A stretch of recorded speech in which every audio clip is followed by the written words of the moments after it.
Brought to you by Telehelping, a virtual assistant staffing company for professionals.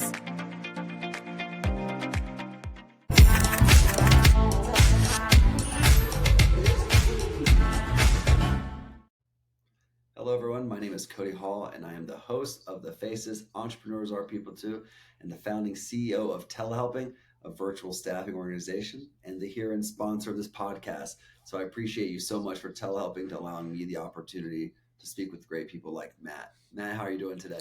I am doing fantastic. How are you doing? Jay, as we were previously chatting right before this podcast, who would have known it was Friday? It's like I didn't know a calendar existed. That's not a bad way to be, to not track your time down to the day, down to the hour, just be in the moment. It reminds me of the mentality of tracking your weeks. And there are some days where I know it's Friday and I'm like, yes, I made it. But there are also the mentality of like, they see like a ladder and then a slide on the weekend and then a ladder. You've seen that before. I would hate living week by week, but I've been there. Well, I think the flip side of being so happy it's Friday is then you get real depressed that it's Monday, right? I'd rather take each day as it comes and try to make the most of it and not wake up dreading, anything if I can avoid it. Now, that's a perfect world, right? Some days you just know today's going to be a rough day, but hopefully you have as few of those as possible. Oh, no, I agree. And Matt, before we dive into too far, I would like for those who are listening to know a little bit more about who Matt is. So if you would mind telling us, who are we speaking with here today? Sure. So my name is Matt Remuzzi. I'm the founder of CapForge, a business that I started all the way back in 2000. Been a long time entrepreneur. I was born in New York, grew up in LA, went down to San Diego for college and just never left. So long time San Diego guy now. And, I just really enjoy having my own thing. I think I knew from an early age, that was kind of be my destiny. I was a lousy employee, if we're being honest. So, it's been a long time career of doing my own thing, having various businesses, and, now where I'm ended up today, I look back, it was a long, twisty, turny path to get here, but, I couldn't be happier with the way things have turned out for me. It's been a great ride. That's beautiful. And that's just one of those things. Like, you say you moved to San Diego, you've been there ever since, that I feel like that would have been me if, the military at the time I was getting in and out of the military, they would pay for the GI Bill, would pay for your school, but you wouldn't get that much value unless you went in-state. And the in-state was only where you enlisted. So being from North Carolina, I had to go back to North Carolina or else I'd be seen as out of state and my tuition wouldn't be fully covered. And so I feel like in a different life, and the funny thing is they changed it the year after this, by the way. I feel like in a different life, I would have been a terminal San Diego dude if I just went to San Diego State and I would have just stayed there. Yeah, it's a great place to be, really. There's nothing to complain about here. The weather's great, the lifestyle's great, the people are great. I've been a lot of places. I have appreciation for a lot of the different places in the country and in the world that I've been to, but I love being able to come back to San Diego and have this be home. No, I agree. And nothing like San Diego, right? I feel like I grew up so much as a young man in the streets of San Diego, motorcycle rider, surfer, volleyball player. Like I was made for San Diego in a different life. Right. So, well, it's interesting. So you're in the middle. You started the organization that you're running currently. And as we jokingly said about in our pre-call, like as an entrepreneur, this is my current thing, right? What were you thinking about accounting as a non-accountant at the time? In the middle of the post.com burst, right? You're like, you know what? I think people need to count their money better.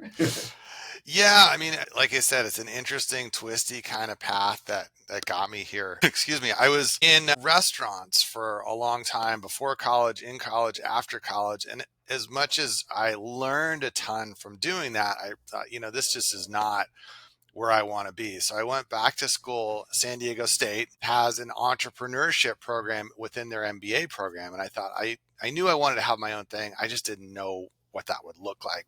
So I went to school, I got my MBA in entrepreneurship, and immediately after that, I got a job because I still didn't know what I wanted to do. But within 5 months or so of getting that job, working for small businesses, helping them do financial projections and business plans and stuff, I got laid off. That's right when kind of all the .com venture capital money dried up. My company at that point was venture capital backed. The money ran out. Everybody was kind of tossed out on their butts, which was fine. And I thought, there's still maybe an opportunity to do what I've been doing in the company, but just do it sort of as a freelancer. So I tried that. I figured I got laid off in October. I figured if it didn't pan out by January, I'd try to go find a real job.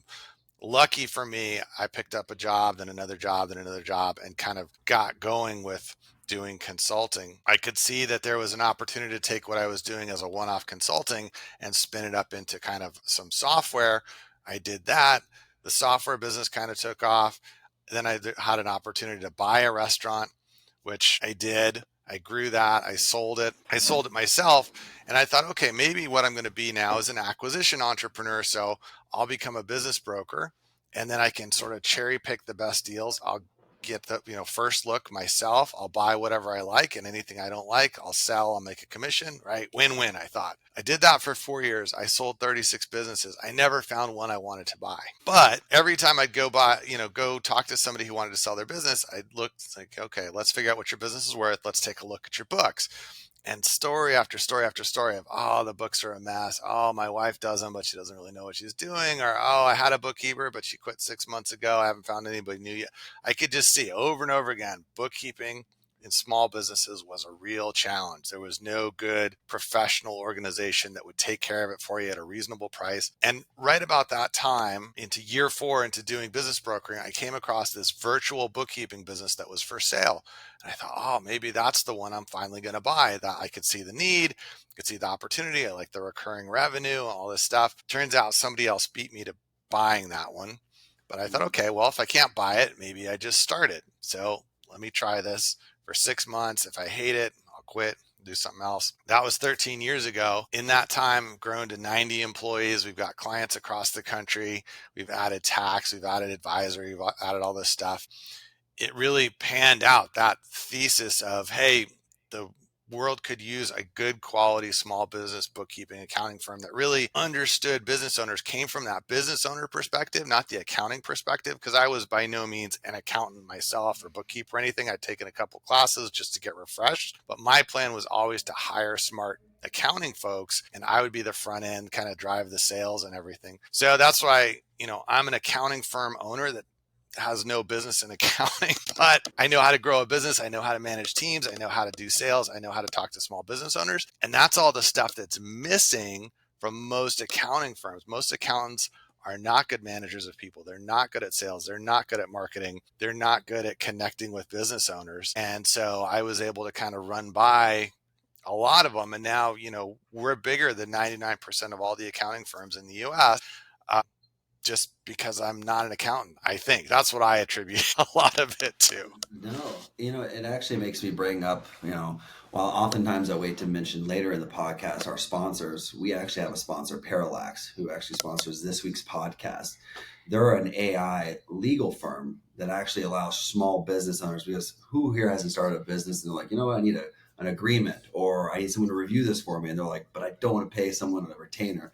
Yep. The great thing about Parallax is the owner is an entrepreneur, right? Mm-hmm. This guy had no business being a lawyer, though he's a great lawyer, right? And it's like, I'm going to figure out how to make my people not assume all the legal liability, which is why he created this company called Parallax that allows the AI to do much of the legwork and then get a nice, beautiful stamp by a lawyer.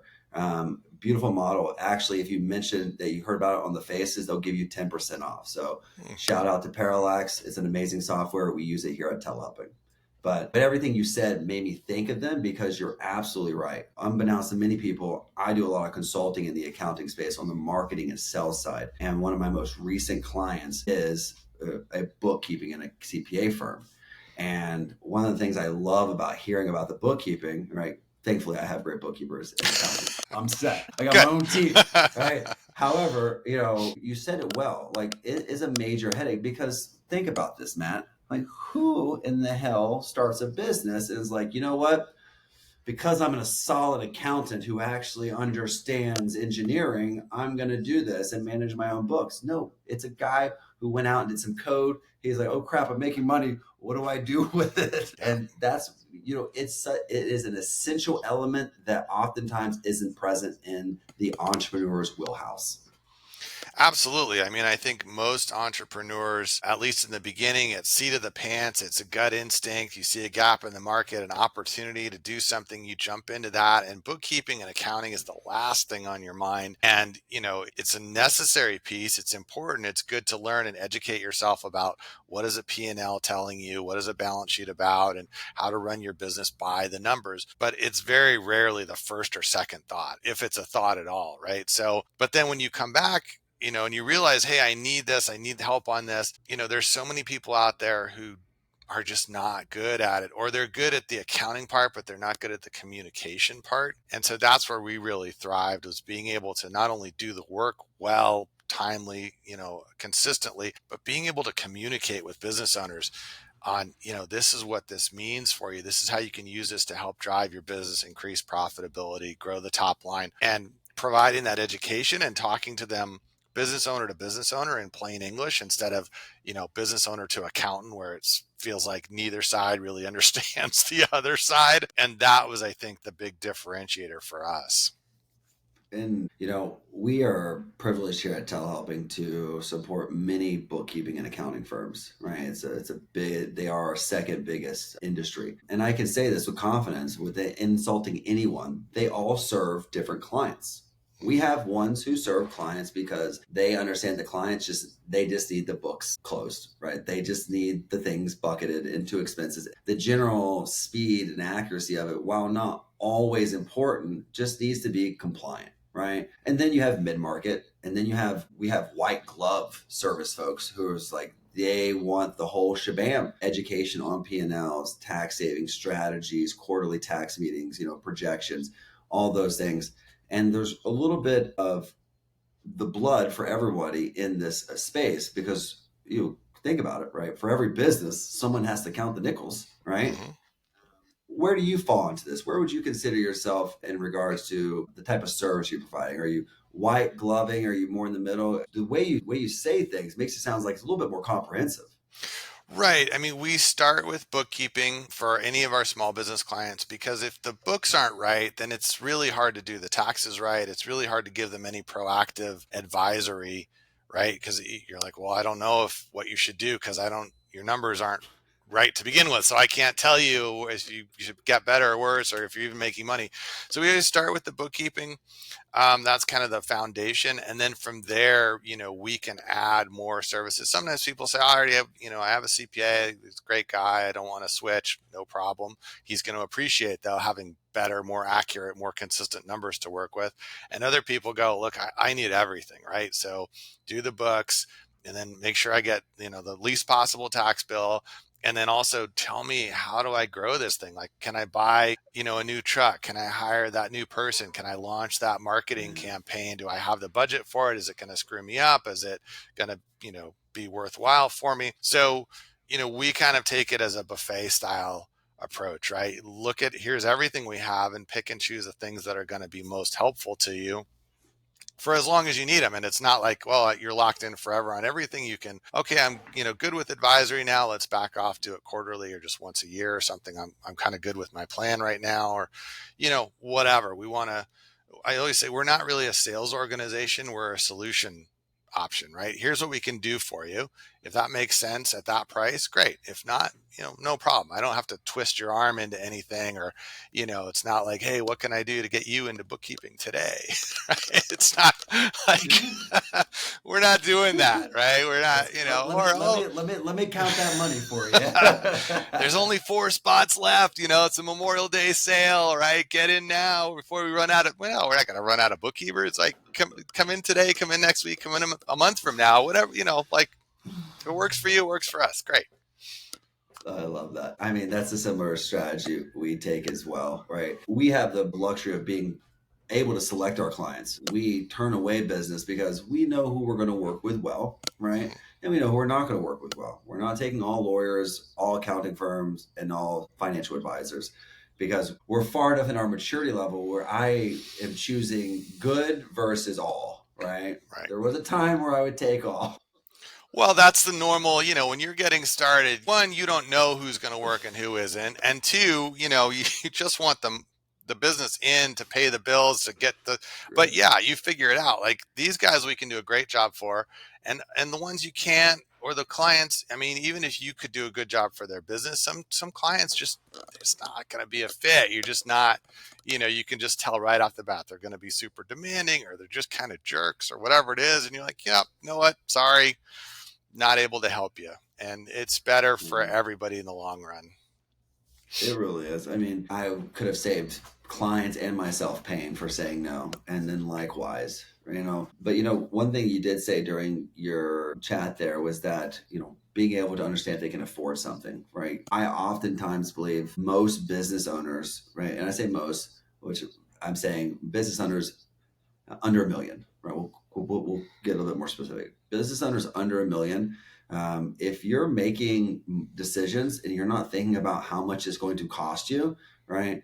You're making it blind, right? Because unless you're doing $1 million a year with 40% gross net profit margin, right? You probably have limited resources in some certain areas. So you have to think about every penny you spend, because like I always say, it is death by 1,000 cuts, right? Hmm. Companies don't fail oftentimes because they made that one bad decision. It was a snowball effect. Yeah. Yeah, absolutely. I mean, it's not, it's rarely you roll the dice and it's one thing, right? It's either we get it or we're out of business. It's just this plus this plus this, and then you borrow, and then you borrow something else at a higher rate, and then, pretty soon you realize I'm in this big hole, but it's a hole that took you 9 months to dig, right? You didn't fall into this giant pit overnight. So, those are things that you could have avoided, you could have been smart about. And I think sometimes people get to some magic number, whether it's 1 million in revenue or whatever, and they suddenly think, oh, I made it. I'm big enough. You're not too big to fail. Correct. Billion-dollar companies aren't too big to fail. Your business at 1 million, or whatever, is not too big to fail. You've got to keep your eye on the ball at all times and stop. You can't think you're like, okay, I'm in coasting mode now. It's going to be easy. The business will always come in. I'll always have plenty to pay. Pay out payroll and everything else. It's a constantly changing landscape, and you want to keep your eye on the ball, keep your eye on the numbers, and just make sure that nothing sneaks up and surprises you that really wasn't a surprise, but you just stopped looking. No, I agree. And I've had the opportunity as a consultant to be able to sit down with companies on it where I've been hired to make a company termination decision, right? Because in those particular situations, I had worked with them in the past in marketing and sales, and they came back around like, you know what, we need someone who's not emotionally attached to the business to determine, do we stay in it or not. Both of them should have closed their door 6 months earlier, right? And it's hard to make that decision sometimes. And I was actually just telling my wife this sometime this week, and I was telling her, I was like, when we started that business that we were referencing, I knew in the back of my mind, restaurants, actually coming from restaurants, very applicable. Hmm. Every restaurant I started, I knew that the day we opened those doors, there could be a day where I have to make a decision to close it, right? In the restaurant business, the truth of the matter is that's most all restaurants, right? Hmm. Most all restaurants are going to close their doors due to cash flow being zero. And they're oftentimes they're going to do it far after they should have done it. Most people are burning savings, taking out loans and just digging a hole, and they're like trying to save this sinking ship. And I knew from day one that was a possibility. I was like, that day could possibly come. Do I have the awareness to understand when it is before I've hurt the overall ship too much? Right. Yeah. The restaurants is a great example of that, because, every day you have the doors open every month, you're out 20, 30, 40,000, or, it depends on the size of the place and the size of the staff. But, before you've done anything, you've basically committed to a very big expense that you're going to have to cover. You've got to have the staff, you've got to buy the food, you've got to pay the rent, pay the utilities before a single customer has walked in. And any given month, if enough customers don't walk in, right, you're underwater. And most of us can't last very long being upside down. And then you realize, if I'm starting to think about, well, I could get a merchant account loan, or I could put my get a home equity loan, like right there, you ought to be thinking, okay, but then what? Like, okay, that maybe But buys then me what? 6 months or 12 months, but where does this thing turn around? Does it come back? Do I repay myself, or am I just prolonging the pain and really digging myself an even bigger hole? So I think you have to go into it with a realistic expectation and not be married to it, right? Usually when I see people in those situations, it's because they've internalized, I am my business is me. I'm like, no, no, no. That's a restaurant, or that's a print shop, or that's a clothing store, or whatever. You are a person and that is a store, and you're not the same thing. And there's, if it didn't work out, it didn't work out. That doesn't mean you didn't work out, but Yeah. don't, go to friends and family and borrow money and sell your house and sell everything else to keep this thing alive that really you should let it die because you think somehow it's you. It's not you, right? Pull those two things apart. Well said. So obviously the best life advice you can give someone is just because you don't give up doesn't mean you're going to succeed, Hmm. right? And I mean that is, to me, is really profound, because I come from the Marine Corps background where it's like you just don't quit. You don't quit, like, at all, right? You crawl to your death. Yeah. So for me, the idea, like, wow, not giving up doesn't mean guaranteed success, and I feel like that's a lot of folks that find themselves into that. And you can't know if you're there or not unless you know where your numbers are. And because you could think you're making money, right? And so I'm sure you run into clients all the time that's like, well, I'm making money. Let me put more money into this, because more money means more growth, more success. And Right. that's not always the case. Right. No, and that's, it's a double-edged sword, right? Because if you do give up, then you definitely aren't going to be successful.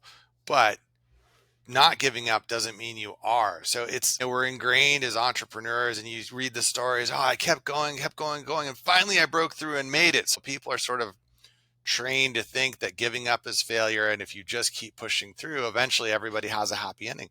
Not true at all. There's a lot of unhappy endings, and the person never gave up. It just literally wasn't going to work anymore. So I think you have to be able to recognize when the time to pivot is, or to change, or to pull the plug and do something else, and realize it's not, you're not the failure. It just, the thing you were working on didn't work, but you can move on to other things. But the sooner you realize that, if it's really not going to work, the more you're gonna have left in terms of capital, credit, and everything else to go on to the next thing. If you burn yourself down all the way to zero and into a hole, and then it still doesn't work out, it's much harder to try and pivot from there and do something else, because you're just so far underwater now on the first thing. No, I agree. And it all gets back to knowing, you don't know where you are. If you don't understand your finance, like I know at any point in time how much is in the bank account, how Hmm. much I'm obligated on every payroll, I generally have a good understanding of my overhead expenses, right? But I have an accounting background as a non-accountant. Right. And Right. so, do you work with a particular group? Is there a part of the industry that is more common in your service? So we work with all kinds of businesses, but that said, we have some clusters. We have a lot of e-commerce and online business clients. We have a lot of dentists. We have a lot of Oh, attorneys and insurance agents. So those groups are some of our bigger groups, but we also have all kinds of other businesses as one or two clients that we also service. Happy to talk to anybody, and I'll be the first one to tell somebody if I think we're not a good fit. But as far as, specific industry clusters, those are kind of the main ones that we have the most clients in. that makes sense. We're the same way, right? We work with lawyers because lawyers refers to lawyers, right? And accountants because accountants refers to accountants. Right. And then we just like, well, you know what, this works well. I don't. Very briefly, have we ever done any advertisement to any certain group? It's always been referral for us. Hmm. So you just kind of get into it, and then when you know it, you're like, we do this well. I'm going to stick with this. Right.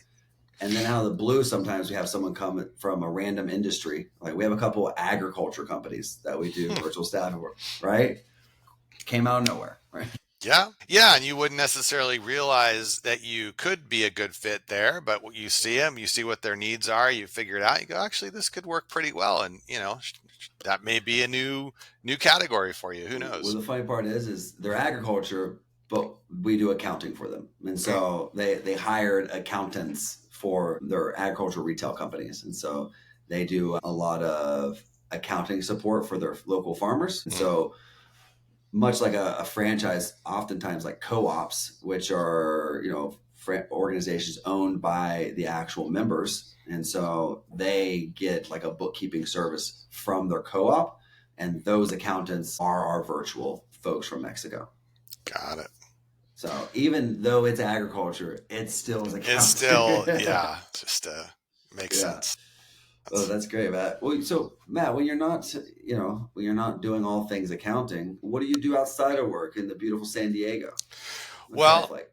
Right. So I do like to surf when the waves are up. That's one of my favorite things to do. I also like to take my bike down the coast, do rides up and down the coast when the surf isn't, hitting. That's one of my other things and then recently I've gotten into flying. Our office is right here by Palomar Airport up in North County, San Diego. And a couple years ago, I got my private pilot's license, and I'm working on my next instrument license. And so just been really enjoying that new challenge. It's something, completely out of left field as far as my experience goes. I have nothing to lean on. So it's all, been new. It's been a real stretch for my 52-year-old brain to try to learn something completely new from the ground up, but it's been a lot of fun, and I've really enjoyed it. And it's great because like like surfing or other things I like to do, when I'm doing that, I can't really think about anything else. And as an entrepreneur, right, your brain is always on. It's always thinking about either your business or other business opportunities or other things you've seen, ideas you've had. So to quiet the noise, so to speak, if the waves are hitting or if I'm in the plane doing flying, that's great because I can just sort of focus in, zone in on what I'm doing there and put the other stuff outside for a bit, which is a nice break for the brain. No, definitely. You have to, though. I've recently gotten more into tennis. I've always liked tennis, but I've gotten competitive at it as such and really started investing in understanding it more versus just going out and whacking the balls, right? Mm-hmm. And I don't even wear my Apple Watch. I don't want it vibrating, right? Like when I'm done playing, I'm done playing. Like if there's an emergency, someone I'm sure will find me. Right. But you have to, because you have to create those silos. Because you don't create those silos, you will always be in this game that we run.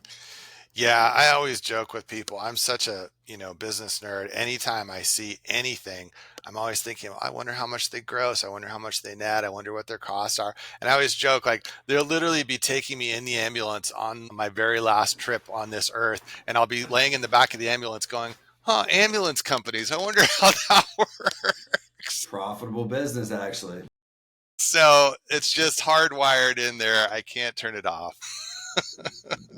That's hilarious. It's so funny you say that because when I first started getting around the agriculture business, especially you come from the tech side, you work in the finance, you work with a lot of accounting. It's natural for you to ask people, you're like, oh, what's your gross revenue? But what's your year over year? And I remember I asked the first farmer that for its agriculture company. He's like, why, are you the IRS? I was like, whoa. I said, all right, sounds good. He's like, why are you, he's like, wait, are you auditing me?